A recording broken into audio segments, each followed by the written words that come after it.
Well, the CCA Workbench, every week we offer up new products. It's that time of the show, so let's just get right to it. Dave, you know, I've been fortunate enough to test a lot of different brands of trolling motors over my years.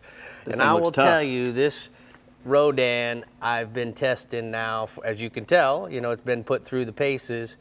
And I'm very, very impressed with this product. And let me explain to you the difference in this product versus some of the other products that are out there. First off, the foot itself comes Line-X'd.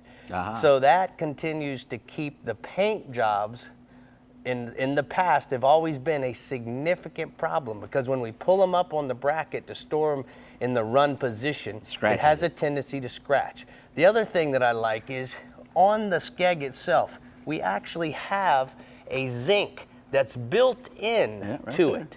That doesn't have, none of the competitors have that.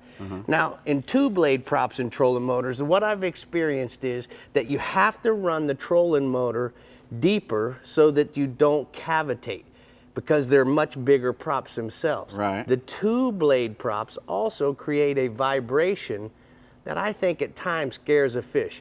A three blade prop, without any tips rolled over, it doesn't have the vibration. It's a lot quieter, and more realistically, it creates more thrust. This motor has more thrust than any of the other two brands that I've fished before. But the people who build the Rodin, they really have thought this out. Here's a good example. This is a keeper that we use for the power steering mode. All right, now these guys created the GPS trolling motor many, many years ago. And so it's not something they're not familiar with. But when you go to tighten up this is what you use to keep your height. The one thing that's been a problem in the past is that nut will fall out. What they did is they took a lock nut and put it out on the end. So guess what? It ended up making it very simple to adjust your height. The key fob that controls this, look, it's got a spot lock. It also has to where we can put it on a cruise control, a true north setting, so it actually sends out a little signal depending on what the wind's doing to the boat. It'll actually adjust without having to make any adjustments. I like the fact that it's a lot smaller than the competitors. It's not cumbersome. It's not falling in the water. It's easy to stick it in your pocket. They're a miracle, those things. They've changed fishing. They really have. And the last thing that I really like about this, when you're fly fishing, a lot of times the head gets in the way.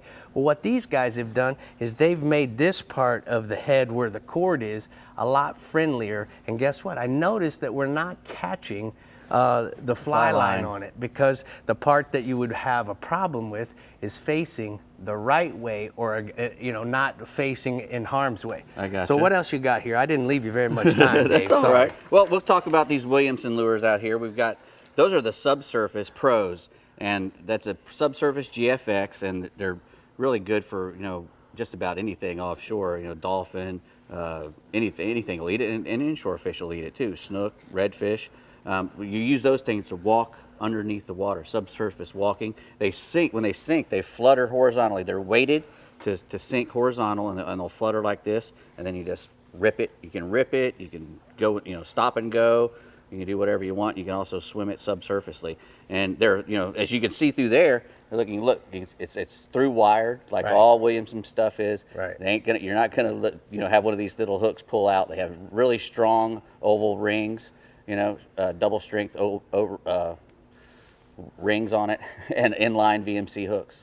So, you know, you're gonna catch. You're gonna catch what you hook. Sorry, I ate it all. No worries. That's no worries. It's a good product. If you have any questions, go to rodinmarine.com. Right, Bree?